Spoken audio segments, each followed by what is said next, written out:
6.9 Emanason Sakas Yabotew yen sasso ene ukwada wie no yetena siere mu nkyere mu nyinada eba ebesomom ye kamu se ne eye August bosebe no ne da taso aduonu enson efempem yenu ne aduonu numu ene yewei den so de yaboapa no Sakas Yabotew no yakruche de nyinada ekogunyen abe fontentan kese ne so a na DLFM online.com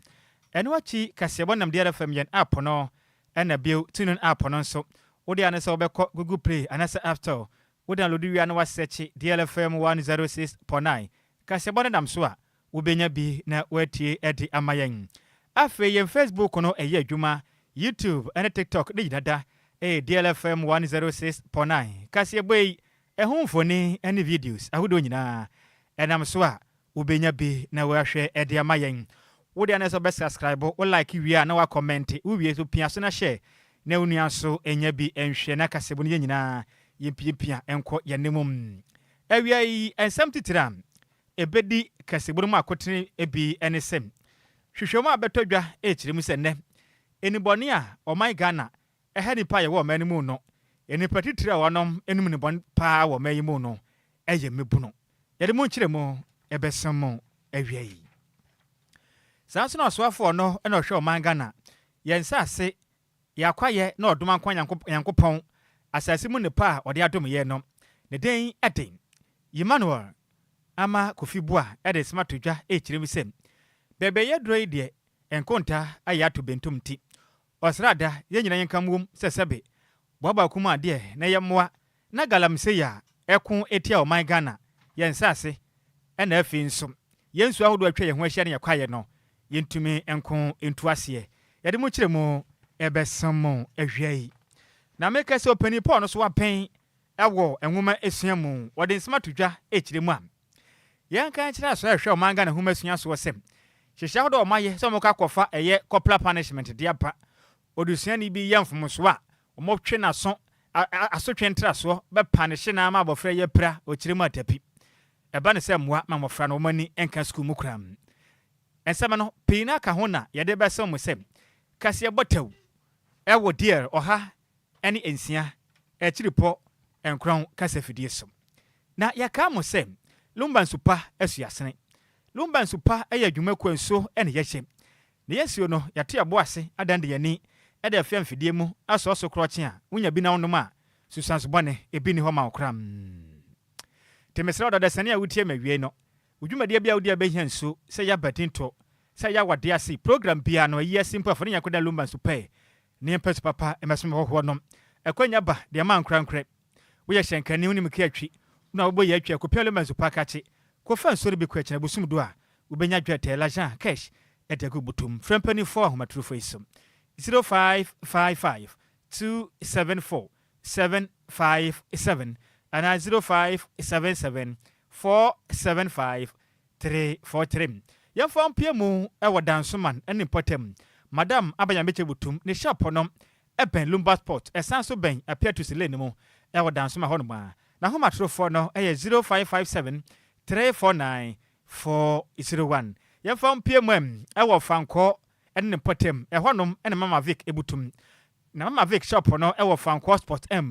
oben onyina se washin be na wo fanko no mane senti adehia mo poku ase ama saman supplement bro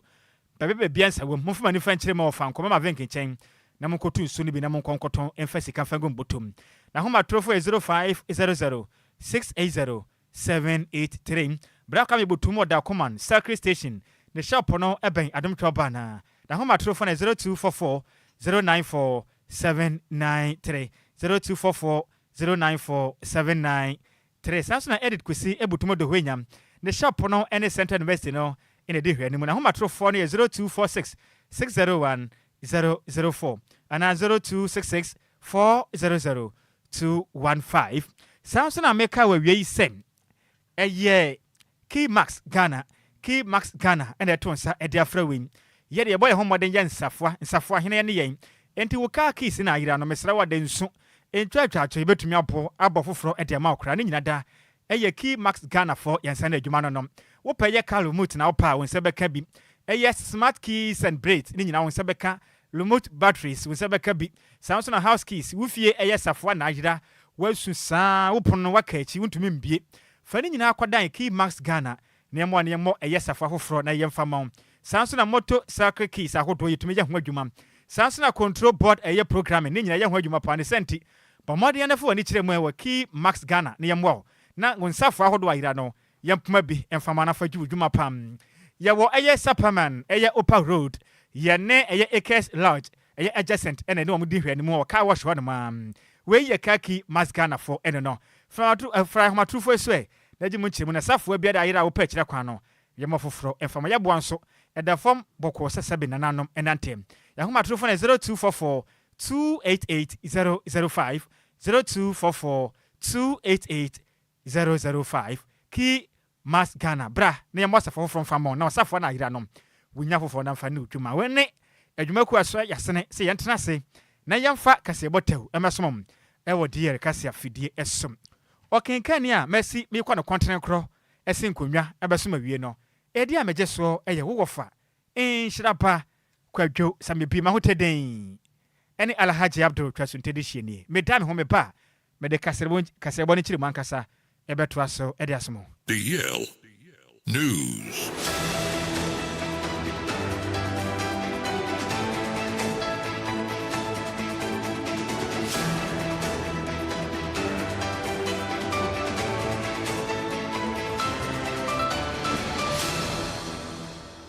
DL News.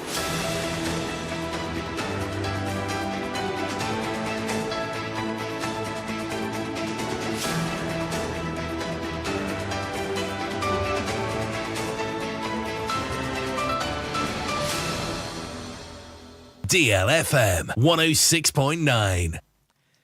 Yamamo akwaba afitru mirika ne hia yen ewo Facebook no so a na ye DLFM oha ene nsia ekiripo enkronso Facebook ene YouTube ne emfa kasebo no enchirimu emfa ensomum ye hia kasebo na se emfa firi osofo no ene ohwe omangana yakwaye yensase ene afi odomakoma nyameche boroborobo ade asasimu no pa ode atom yen efumagudie esom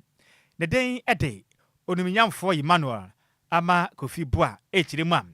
yanka nkyira Ghana fo nyina se esi amkese de nani abere pa se bia boa krodom efrisem omanga na yatim sese no se de nipa bi enam koti kwan atumi atu ahyeyen atena yeso yensuo anafi akwaya hodo a etwe ye ho ahia eho ese no pasa enam efumagudie nti ochiremu a se bia ba ne sa na nya de no man no ye pane da chinti wayire mu pa ho bambon sem so bebo no ho maden apoa mani pa bonfo mutu sa na mo no emra etimi ene wonom etim Emmanuel ama Kofi Boa ne sani nya de tudwa emra eye board members edema Environmental Protection Agency omapa omfofo so omkwatena se emma dwumaden enhwe na Ghana yatena ye no wono fa hye pamfa ngu abonte ne yemma ho pan no emra omba modен ne omudi nkita ho no oje omudi atomu no ana wo kire me se twede emponyankopon boroborobo ade yi ode asasimu ne pade aboye mpa wo man mu se mo ye ho modен ye ntufu megude nanso no ehu behia se betunu kwampa so ntie ba ne se ne enipa bi enam koti kwan so do madi furu pe esai omanga na nsase yatena ye na afi yemfuo ene akwaye o kire me se ba ne sa enye de bebo no man yatimi akwaye nem ewo mpunto mu kram wa kire me se nipa ketua bi tumi tena se na dufuru pe etimi de omanga na yakwaye yensu aye penom ene afi nso yensase egura to pressa na bedu baabi na ensuo mu nam enye baabi ntena na yesai yenda kye a na oman ebe ha dwenye pa ne senti ontumi ntena se moman yentimi emfa yenkwa enwura to pressa akra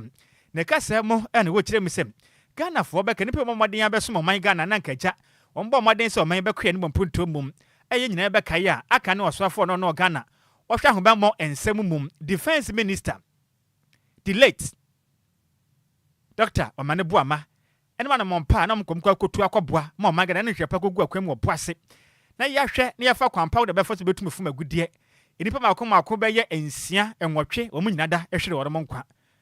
o kirema be ye dre no Ghana se antumi antena se ne yamfa ya ne yansifom ne yammo ya tena ye ho ban yenso yakwaje ene yemfuo pa de bedu babi no man ye de yanse be hye no mu ne yaka efrise yensuo mu nam enye ba benta enipa ede yenkwa egura to prenti ye nyina yemwa na yatena yese no kwa no yema ho ban ode nsem sei ɛto di yɛ kaseɛbɔ anim. Obstacle, as people sometimes put it, but a shield to protect our water bodies, forests, biodiversity, and the health of our citizens. Your vigilance in upholding these standards is paramount to preventing the costly mistakes of environmental degradation. As a nation, we are also embracing the opportunities of the blue economy, leveraging our ocean and aquatic resources for sustainable economic growth. This calls for your support in developing policies that prevent marine pollution, enhance coastal management, and promote responsible fisheries, while unlocking jobs and investments that are environmentally sustainable. Climate change also remains a defining challenge of our era. The government is actively pursuing climate financing and funding mechanisms to implement adaptation and mitigating measures. As board members, your role in guiding the authorities to strengthen national climate resilience and ensure transparency in the use of such resources cannot be overemphasized. We cannot ignore the present challenge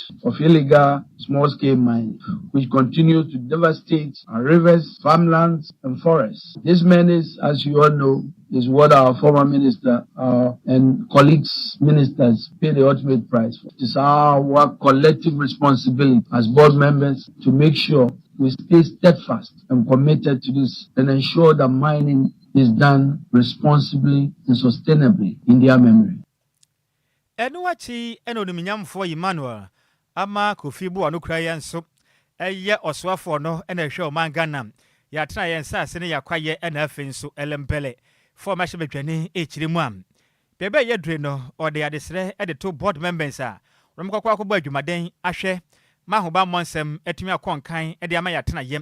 mechire Environmental Protection Agency EPA for board no say omomode afa hyehye pa mfa ngwa kwano mboe no manga na yatena ne yembo ho ban efise nan se de ekoso no bedu bebi no ahwe oman ye de ense be hye num na yaka e wo man. I call on the board to expedite action on these legislations. Besides, there's a need to make EPA more accessible to the general public. This requires the EPA to vigorously intensify awareness, creation, and expansion to all districts across the country. Your presence must be felt, and the board must support the authority to ensure that this is done. The people of Ghana at every district in this country must have access to the services of the Environmental Protection Authority. This expansion drive will come with the human resource requirements and resource mobilization, and I have no doubt the board will strategically handle this appropriately. Distinguished guests, in line with His Excellency the President's vision, our collective aspiration is to leave a legacy of an environmentally secure Ghana, where economic growth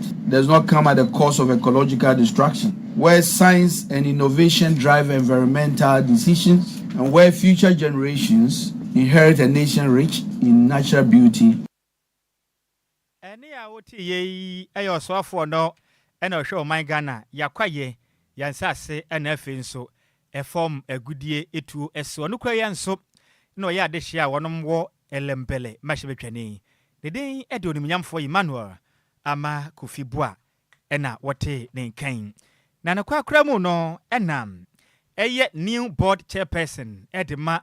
the Environmental Protection Agency EP Dr. Christiana Amoako Nuama echirima odagana mampeni John Dramani Mahamase so no nso ene watimi akai no no de nemnyam kese etesade ama ne so no enkokogba adwumaden emfama board no ene wo momka bi ewo nyina da o matumi agina tum so no nkonkosom se newly board chairperson emfama Environmental Protection Agency ochimi to ba yire ne ho ene ne mvamfo nyina ne board members na badwumaden aboa ahwesem o man Ghana ya tana ne betumi ahye pa aba ho ban na abo no man ya dache etumi dache pa de ama nchirima wonom edi ye nachiri board of the Environmental Protection Authority and express my most sincere appreciation to His Excellency the President, the Honorable Minister who has just sworn us in, and all stakeholders for the confidence that has been reposed in me to lead this board at this very critical period. I'm sure also that I speak for my colleague, other board members, in expressing our appreciation to the President and to the Honorable Minister for these appointments. As Chairman, I pledge to provide strong leadership and strategic direction, working with the board, management and staff to enhance transparency, accountability, efficiency, and effective delivery. Recognizing the vital role the authority plays in protecting our environment while promoting sustainable development and ensuring regulatory compliance, I commit to deepening stakeholder engagement, fostering innovation, and expanding the authority's presence across all districts to strengthen grassroots environmental governance. Honorable Minister, you have said this in your statement to us, and I pledge that we will ensure that this is done. On behalf of the board, I assure the government, partners, and the general public of our dedication to advancing environmental sustainability as a key pillar of national development. I thank you. Any out you know, and a year new board chairperson at the Environmental Protection Agency, the day a day. Dr. Christiana Amwaku Miyama ena wote ne kanamane boy yensem training Same Opoku ene difri enkrapo premantemo ebesom yen. Yento akase bonu so ne yenyina o my Ghana emebunu sensemum. Na hwehwema beto de yakase bopono enimu echiremu sem. O ma yatim sese no enubone ahodo a enipa bi edi hudwa na wonom enum komuni paduam ede esem ne padua no titru na eye mebunu ene sebe etu sa na moyin na wonu mu chirito wonmaden aso ahwe se de nduro no ete se de se nwuno no mahunu se de mude no ete pa nti omunum no bonu beti se chese ne marijuana cocaine painkillers akoto chese nu bone ahodo a chese ye mebunu tumi nom tumi twi bibi kwa no hwinum o tumi hwia sa ne wa daisy wa yetwintwan se chingam no gina ho to nkosam na hwehwem ni chiremu a mebunu no wamonom sa ne masa na o matena ase o mewura akọ enti we menum bi sa na me hawo na ewo meso no na akọ menkai bi okram na hwehwem kra bade na de chiremu se emebu no enu na mondom no enye de bodi nkra ene ensa den pa obi tumi no na otomo tentan anabato tutu na wakwa kwagina davi mesrew eyi ensa no mama kwato aba akọ na memfanya maade na no pa be ya homache be nonum ohun be je say 3 am na ogina davi puna echi obom ejensa aden omu kiremu a ha adwen pam na mu kirem say nubone se mebu no no ma yetwintwan ma yetentan monnom sam omu se ndo no bi kura yefe no K2 pa ne Holin ene crystal met weni mu nyina ye ndura hodo a mebu no ma ha adwen ye pa na wen ene ya maame obo adwumaden pam o konfa noche aban ya le sapia eye psychiatric ono no ohwe adwumu house obo adwumaden ye pam ne din doctor adwoa pepra amo mensa chirim se mebu ne de ye omutuso kete na nipa bi atwe wono madata wo ma no do makokuram na ma no mudupa na ba ne se no ma ya addict wono mutwe mo ho fanfere ho kura o den sem sei eto de ye kase gbapo nanim. Substances are basically anything that can do that. So in essence, things like food, things you do for enjoyment and all that, they help your brain to produce something called dopamine, okay, and it makes you feel good. So these substances are, in a way, chemicals that are able to also make your body produce those things. So you get addicted to that kind of high feeling. A lot of people get introduced into substances when they are their earlier ages. Okay, so around 13, 14, 15. Also because the adolescent's brain is more malleable. Hey! More frank, 13, 14, 15, 16 years. Number to me akotondo bone na mu hua. Na mo twemu hunu no manum spedede e wo mayimum. Na tumirika na bra Facebook no so a DLFM oha eninsia e chiri point kon so a ye di meburu ne bi a wonam tititete prajem etwie. Na wonam akohua bi akwatwetwe bi. Na wonam bufa so mfo ne bi ato so a in fact eni enyan pa nti de ye kan se wa ma Facebook no so a de ye kan no wontumi enya hwadanse de bra tumirika na behwe bi wate behunu say yes nsana Ghana mebru no ye da chensen we akire ye pam nene ya woti ye no eye specialist psychiatric or ye adwumaden pam no konfo anoche teaching hospital the day the doctor adwa pepra amo mensa na wote ne kan wachi na Ashanti regional director Edman Narcotics Control Commission Samuel Yeboa echirema eye ne kura pa records egu o maka no mebru no ye inuboni mena me ka kire o mo de gura to prepa papa e wo mayima e ha adwen pa most of the people who use drugs, per our records, about 70%. Okay, the statistics that we have, about 70% of people who use drugs are the youth. And then we also have an issue with some drugs we call synthetic drugs. I mentioned methamphetamine, for instance. Okay, we realized that, especially some of our neighbors, neighboring countries, they have these clandestine labs, and some of them have been able to come into the country and establish some of these labs. Any awuti enu bogramo awa sentiment temni muam.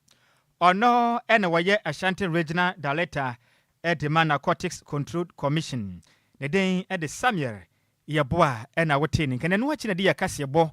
yene o my Ghana adehye omo atwentampe nupone eno nom bia to adonko no mo hunu fie kwan ne bedwetwe nkomo no mo kire mi se ye enubonne de omo wupa na nkomu nyanya nkomu nya bio na so mo sere mo amunya nso hwe ye ne munyai efiri se munnim na mo so hwe a mo daache ebe ye hu pa wo manyi tinje na ye film bed make sure say obi fire le ensan free baby emwura ade nim a ebe ha ye so a obi e won mo say enye so say cigarette ya twa na we so ye ma no o baby won ma say bi ni hia ujum say say o ble yeso ma ne pe pa yes say we ti mo ba na wa o ya ye we ni say game na dey akoso we so yo nyeme mi se we dey as book bia yo no mane politics aduane we se bi aduane bia yedidi na ye dey ewom bankwa no mo ba no tinfo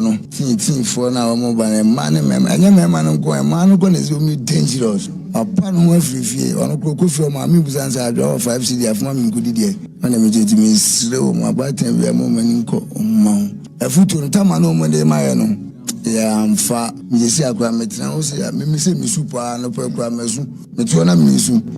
kubolo life ntimi misiro mo trama do drug we and sand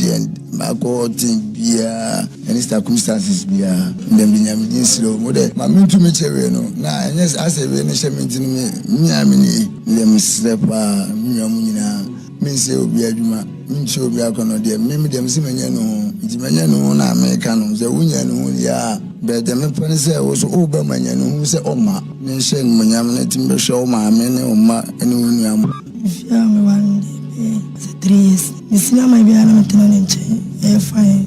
na de me otwetwe me wura o me sorry en che de ba tani me de machu e tai a wo de nya ne kwa de a wona metwetwe o bati pain o body mu very no ba ko mama ne baba de o munni wade nya juma de ba o ba de so de ba ko no de mi so wo de ba ko o ba de o ntimi ko wiale isi bia e ma bi do wana se oni ni ye together o de betima to bia de ama from that ntimi ka se ko bo ko no o ba de ko no fata ai sa oni ni ye together obetumi aboa ho betobi etiama ho enti abaya a wahunu bema na bema hu abaya na ni gene ho amani sika so mfanto de botoma when I together nti na ode sika na koto no bone wakwa kohua na wanompi na wadenden se bode wadenden se doto aye wokwayim wei na de atwa mensu no mukura ne se e ma ne payen tese mo num no bono mo kirem so mo sensan ma no so mo to adonku pa etimaya ne mfom ni agro me wafasi ade amu ye mini nti me wafasi mo wadache ha adwen wei eje mebu na onom emfa no boni ni agro memu amotwe bi pa omadansidie ene yapono kakra e de akere wawia yi na ne wache na de yakase bo ye ne asante mantem kasama for the ma omaga na posifo ku no this DSP Godwin he twetwe nkomane ya senior na mebu no de mo kan na asante mantem na homba monsem de na moye e de yafa emebu na wonom atwe ni boni ho de na waka fa ho. The command has resolved to do or plan to undertake is forming a team, as in getting our men to be on the ground. So there's a possibility that the FPU base will be created. They will have an FPU base where our men will be there 24/7, so that the word of these criminals and these in a team, as in getting our men to be on the ground. So there's a possibility that the FPU base will be created. They will have an FPU base where our men will be there 24/7, so that the word of these criminals and these users of illicit drugs. Any a wuti ye no ono ena ye kasamafo edema Ghana police waswe ya ewo Asante Mantenim ne den edi DSP Gwadwin ehiayo ena wote ne nkan yemfiri Asante Mantemwe na yemfa yeni emfa nkyere mum ewo nwomasuam mena migusua wo me wofa asefo no mebunu no akachi no penipa wabɔ no ho mmɔden aben pa wo masuam mum ne den edi Dr. Peter Atefua Oye Senior Education Advisor ewo African Education Watch ye trinity aka ne se EduWatch eden smart to dwa e kire mu sem sa reintroduction of corporal punishment ewo manyimu de one mpanifo anya adwen se yen san kofa asetwen entraso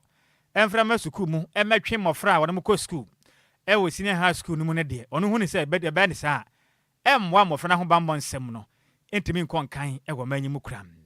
na mra ojemre no de die kasebo twetwe nkomo no na Dr. Atefua e kire mu sem better sebe abofra be ko school senior high na wayamfumuso obi na okyekyere ni etimi de nato table so na wasfreche no na nipa be ye mienu aso ne nsam na mienu so aso ne nam atwene mu na omade emfia pa ka na chimpre pew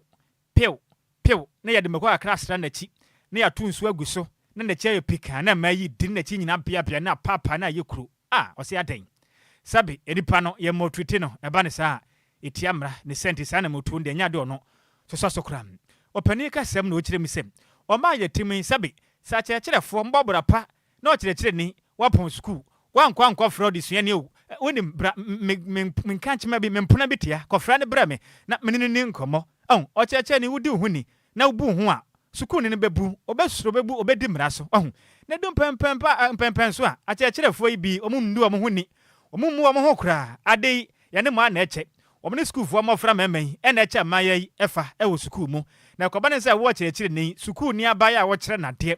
na wache no wo de na kwato ene esuhum nsanwam saa no wo wi antu wo free se abofra obebu ana o kyere mu a kyerefo ni binim ni omho ni ene ka ho bi ne school fo amofra wonom ko SHS no omummu ade emfa hwe eho wo mayi mu nti obesra dam a kyerefo no mu wo ho omamodian no musua de ye na mu nimra so no bebo amofra no so wonom edimra so akasa kyerem sem ye betumi atwe mofra na so de nanso asotwe ntra so de eba ne sa mofra no omani nka suku mu bio na so obi ko suku na ni nka mu bio de na de so na yakwa kusua no eso mfa so no ene sen Dr. Peter Atefua Senior edin sem sei reto de yakase bani The command has resolved to do or plan to undertake is forming a team as in Dabio Mr. Atefua enya voice ni Mr. wa Gordon ahia yo Mr. asem wonya wasama jina nkyene kakra na mene Dr. Atefua ni nkomo wate Dr. yentio efa ewo yisuku mu no se yetwe abofra so a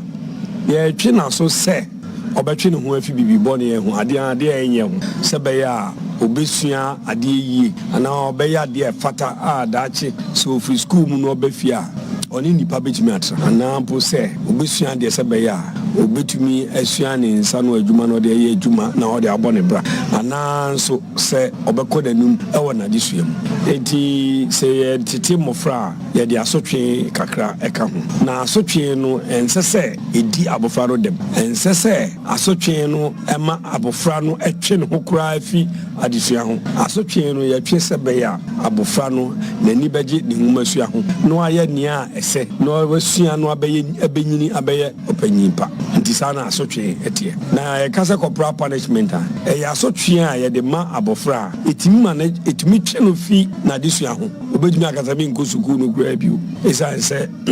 asotwe de ba me no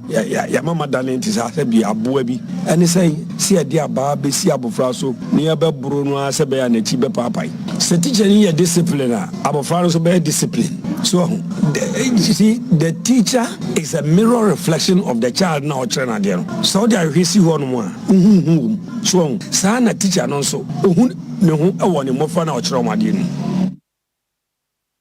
eni a woti ye yo pani Paul no wa ben pam e wo womasiamu e wo my Ghana mu am ono kwadi dwuma e wo African Education Watch ye twanitia e kan se EduWatch ne den edin Dr. Peter Atefua ena wote ne kan ye nyina wesu e ne yekenka madwenkyera mde abesom yen e wo Facebook no so kakra emfa ensomom We free Bawumiaba Anelka or say Casabonimo de Pan, which name say good afternoon, DLFM. Ya Josono or say kindly help me wish the next banker of Ghana, Madam or Hinewa. Or say when young Vinciano Crom. Nyankopon shano no nya ne kese pa na ne wa de Nyankopon shana papa na princess birthday no enye soro nkokora me da se why Kofi parliament no say me say eh before de bia ya twa ma de bone bi si ansa na yatu ho anamon ye dion DLFM news o say ye live e wa aguna bobi kuma apa Kofi parliament ni senior me da se piaga achima safo de aba na o say Ghanaians will know ode aba me da se won so wo hwe ye ndi aka ne de me mfa nka ho Boaten Samuel, yeni anamu senior ton credit first and temantemum. Also here live, Eddie Free won't to me TV newsroom. Na ewieka se boy mo de pa sa no man na de nchia kese e de ma Pristia Himan assembly member and den ete. Dr. Alex Bako, dodwa bonom na ne se na broso. Wasi Yankopon hia na pa na adwumaden a wopo, nyame hia na pa. Na Samuel Boaten say yes, the best news ever. All the way, yada say, Same, etem love. Honestly say, Ghana, yes, I may bring the nubana no munya and any chino. One be cross watching tampens and a Dutch more transwa. One on be hunamande, more for dear, me numbi, intimuna mbe brepa, me numbi da. Minikufi. Nem go fast for yem fanya yempe, intimodie, you tumu funamenti, a monoman, a man bet mo pega. Mo be in my uncle crano. Says, and the man in Timuja Becca cra. Abamba jutu no na behunu te sabe wadi insemuhunu ewo manyim yade tuma no say Dear Callers Association eyankabom ku a wonam tayem papa dade Lumba wanya ne ba bi kro dwumade nyina chi na nyomoto ne radio station de da so DLFM 106.9 dwumade nyina chi ne ko no emu de sa no manam ebi wa manone ene bi so o mega na muti omoto a omonsa de afro say ku emu de pa omotai papa chi no ene wonom ti omosere wa de be ka omo ho no mo nyina for don fa motom efi say ekuo na bi wa monone ende bi nso wo man na mo mpeni fo twetwehura sika wo mo nsem tu begura ma emu odesa no manam begura bi na mu de no beti bi na won so fasara wate amatro fo na 0538 865 393 0538 865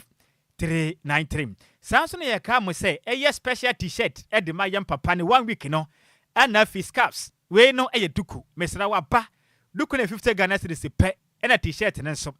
eya 150 Ghana cedis we ni bo enye den fofofo kra betobi na papa na watwe yanko poya adoma me na be yekwa kwehye mu e wo the University of Ghana Sports Stadium hodo no ye nyina ye fa nkwane yanko madwumaden pan bra DLFM fi ha ne ya wo ba pe ba kwa akoto adwaje sikapa o front desk wona na kotobi ne yame yada me nei ye nyina yenko na ye fa nko jam ye papa sanso na opeso obeso ya sene na ye de eye live coverage edi free University of Ghana Sports Stadium hono efanya papa na watwe na beso yasene DLFM na yemfa eye live coverage ne fa mesomom Facebook no ne YouTube ye bedam live na ye radio no so de aseme besi from bia better from bia no ye de ba bedam beso yasene ahomatrofo abefre na ne mpelifo din kita ho ne 0577 475 343 0577 475 343 and 0244 668 288 0244 668 288 bomadia na free na beso yasene yemfa live coverage no emfa ma me na pay wo beso yasene na aboa ne a be ye dene yeso ne beje pa ne befa kwanya we so abo ne ma ho dawudo party amount na nso hu say yes twede yampo yankopon osoro ho yoboa dia waboa ne ho pam kase abo no ye de asi na san ye besore so no awoda sonkru bi aba yanka ho asema medifo ne sente Kofi bua me na senior man DJ Afiba e de aba say yanka nkyere ne twetwamutwo na ade nyina wo kirema waboa ne papa mene na brabo SCP esita ema waye bema mmua etiene special birthday e kwa de amount Lozina ya enimwa bediakon aka ya cute in fact we cute ampa na wo police depot Accra and on one bro for the min kotu no hawate or say may you be blessed with joy, happiness, peace, comfort with good health and wealth. Enjoy your day, sweethearts. Love you, ya cute. From DJ Afiba. Me wafa say bro for ka. Enti Ulosina ya enimu wa bediakon. do abo man say ya cute wa Ghana police service police depot in fact I for ho fe pa usimi gire ne say de wani abate no afiba hey waka o oni ba bia ko bio wabɔ na senuam kra nti wase we on to hu gya na say de wa ma na brabo asipi asita na de in fact wo bo akra otare ho say somro kofi a picture na so wa na nya de afiba nim benya asem wase otare ho say somro nti wasrew bomadia na so ne mu sa say de waso ne mu na nti obekɔ so wadɔ kosi ne wudam DJ afiba ene wose ye nkan kyerɛ wo na wafa ase ba wudin di Rosina ya enim wa bedi akon do woda bɔ ma ne say ya cute nyame nhyira wo DJ afiba the international DJ no sa yemfa wo da ke session ku we yemfa ma ko fin say no ano no ana meboa eno ana maka no nti afiba ne kan ya de mekeke kan no na atwere gu nkrata so ene mapia so no na kofi boa me na madam for ba ko ne din di MC Makoma fa committee fa kamakoma pictures ni yiminte na odanda na mame wa me wafa si na MC Makoma wo Pristia huni vary mensim na wo na mesco Samuel Fulibo chada body man say mesco oye DLFM ya na msini wa sentiment ono kwasi adwuma e wa wontumi TV ni radio wo odo papa twede ya ponyankopon hira mfamfra adum kwadum na wa wo de no yankopon nya okese wate MC Makoma yanhumi hira opa no nya okese no mon nyanse free so betumi abomoden na waye master of ceremony abo adwumaden asomo man na de hya mo Pristia so happy birthday en confirm MC Makoma wo Pristia huni valley we every mesco oye adwuma wo wontumi TV and radio san ya na msini de ma DLFM e wa sante maten na kwa akra mu no ekọ etiamam Benedicta Lovely Esken uko school e wa Takwa Nursing and Midwifery Training College na wafase we ye wunua be ma no Kofi mesra wa abomaden na sesamfoni na daso na mesra wada nti me wafase Benedicta Lovely Esken uko school wa Takwa Nursing and Midwifery Training College wo bra ni den Samuel Fuliboaten do afra na mesco oye adwuma wontumi TV and radio san ya na musini de ma DLFM wa sentimental musi enkan cho so do yi pa hofe ya me nhyira wate no mo awoda no enye soronkopo mpagya wo mfamfira adumu enkwadumu oma onimde ene nyansa ne adumu no emusu efiri se school na wo kono pese obeboa na obesa yade ntinyagopon ma wo sorosoro adum oma wo nyansa no emusu kofi picture ba ko ne nsensuma me pam na onye okese pon mfamfira adumu kwadum so Benedicta Lovely Esken ko school wa Takwa Nursing and Midwifery Training College yagopon hye no onye okese mfamfira adumu na kwadum no ho ofepa we de kofitela kura senka yapon a nsa be kan na manka obepe ko hwese de wani aba na ye na we so sexy di obra Samuel Fuliboaten ye semfa woda kese we no ye mfa ma kofi se me wafa se ne ho ofepa hwe ne aba yapon a menye na mama wana ana okay enti kofi se ha ye kwa ho nti se kofi anya fasa be de wa koma minu aba akono DJ afiba na wa hwa ye ho adwuma edika se woni ye de asie musemufo ne ye maze mebele ntwene se mo ede ema yen champion Taylor bema on straight to no obofo ba kopa